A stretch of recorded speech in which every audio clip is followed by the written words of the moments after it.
almost by the media portrayed as American evangelicalism is a monolith.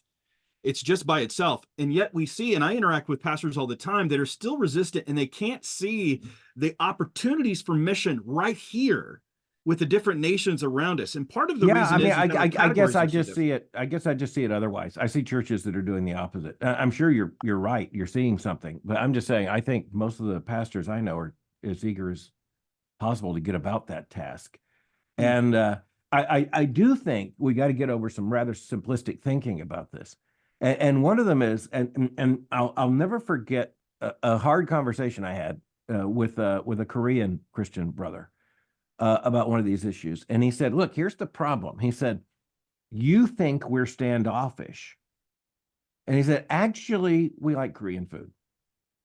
And he caught me off guard. And but he said, we speak Korean. And he said, a lot of our family members really are, that's not only the first language, it's still kind of the main language. And what he was saying is that this idea of an evangelical gospel-centered church in which in this age you have in one congregation men and women from every tongue and tribe and people and nation. He's just saying that's not exactly quite how it works. And so I think we need to call out, we need to preach the gospel to all people. We need to call out Christians and help Christian churches to be established. And it goes back to, I think, the great missionary insight. The first insight of a person like William Carey was, we have to take the gospel to the nations.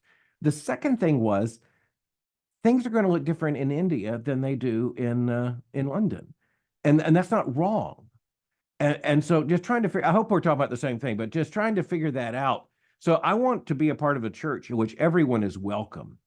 And I see some marvelous illustrations. For example, Metropolitan Tabernacle, the church that Charles Spurgeon established there. I had some friends who were there. I've been there myself years ago. I had some friends who were there just a matter of weeks ago, and they said, it was being simulcast into something like 27 languages in the service.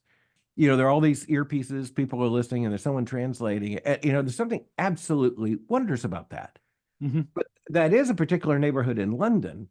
In rural America, it's not going to look the same way. And so I'm saying that with great appreciation for what they're doing, I think, and wonderful picture of faithfulness to Christ. I also think it makes me yearn for the kingdom of Christ in its fullness. It makes me yearn for heaven, because, in heaven, we won't have to be, in different groups with earpieces in our ear, just hearing our own tribe. Does that make sense? Oh, no, that makes total sense. Yeah. I couldn't be further in agreement with you, just because we've seen such an explosion, but we've also seen a resistance, or not a resistance, perhaps a blindness to see the realities of that opportunity around them. But you and I are in complete agreement on what's going on there.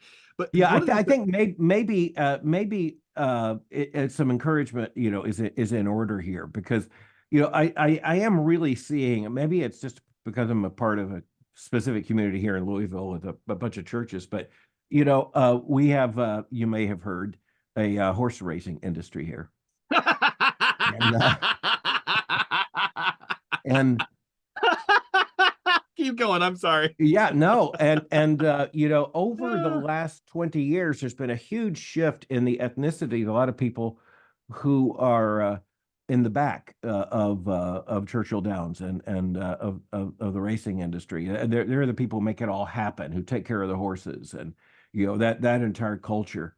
And so I've just been really thrilled. There's some incredible ministries, many of them involving our students, but we don't want just to encourage a parachurch ministry. They're deep gospel churches who are just there 7 days a week, ministering to people, and in languages that, quite frankly, were never here before in any sizable numbers.